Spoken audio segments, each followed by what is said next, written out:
Oracle put out its earnings a day early. A slight miss on the top line, perhaps, though, overshadowed by the news that CEO Mark Hurd is taking a leave of absence due to health reasons. In a statement, Oracle co-founder and executive chairman Larry Ellison saying he and Safra Catz will cover Hurd's responsibilities during his absence. The stock down 4% in after hours. Joining us now, John Fortt, back at HQ, as well as CNBC contributor Jeffrey Sonnenfeld, Dean of the Yale School of Management. John, I'll come to you first. Your take on this news.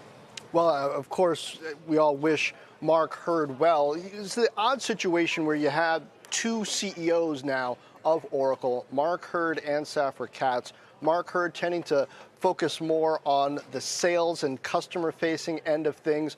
Safra Catz has been there for a long time as CFO, among other roles. So it's not hard to imagine how she and Larry Ellison will continue to have this moving forward. Larry Ellison never went away at Oracle, despite his other interests. He has headed up the technical side for quite a while, and while his direct reports have come and gone, Thomas Kurian, for example, now running Google Cloud over at Google, the company continues to perform in a way that investors would like. You see it's near all-time highs, and it continues to move along in this process of continuing to reorganize itself in the cloud era, whether that has to do with acquisitions it's made, including NetSuite a few years back to fill out its applications business, or the latest thing it talks a lot about, the autonomous database, putting together AI and its core database business in a way that it argues will allow it to keep ahead of others who are challenging it. So the bench here is deep. This isn't the first change that they've had, but it's the most significant that they've had in a while, Will.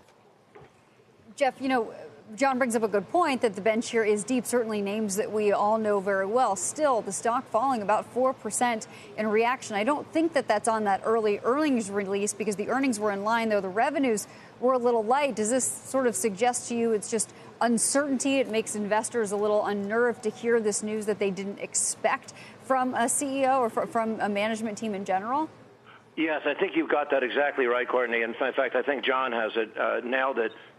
This is a deep bench strength. That 4% drop is a way overreaction. I'm not suggesting that anybody wants to profiteer at the misery of suffering of another person. We hope Mark Hurd, as John said, we hope he's doing well. By the way, as we're doing corrections, I should also mention I'm merely senior associate dean, not the dean. But I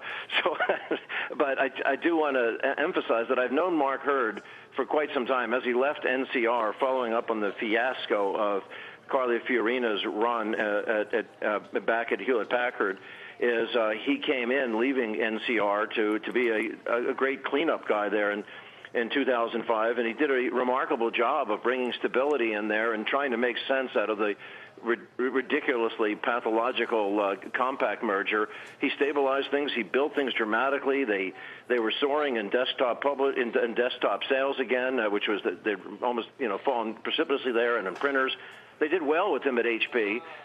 Some argued he was too much of a cost cutter, but he did a great job there until there was an ethics scandal. And he was caught up with some misconduct with an outside vendor. There's no violation of the company's harassment policy.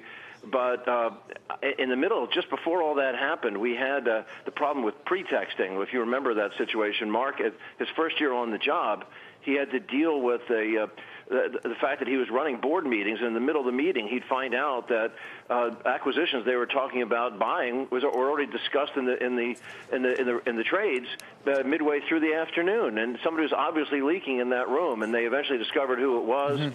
And it was a shame, the whole scandal, but he wound up becoming chairman out of all that. He did nothing wrong, but there was one guy, Tom Perkins, and Jay Keyworth, who were involved in that scandal. He triumphed that. And then, sadly, they had this ethics scandal that hit him, and the ethics scandal was a personal conduct issue. Basically, he had lied to the HP board, even though he didn't violate the harassment policy, apparently.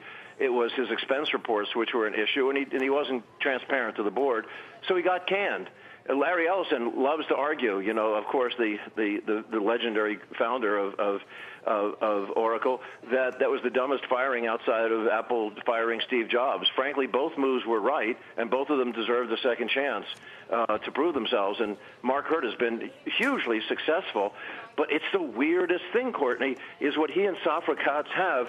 Just about everybody in my line of work, including me, would have predicted wouldn't work.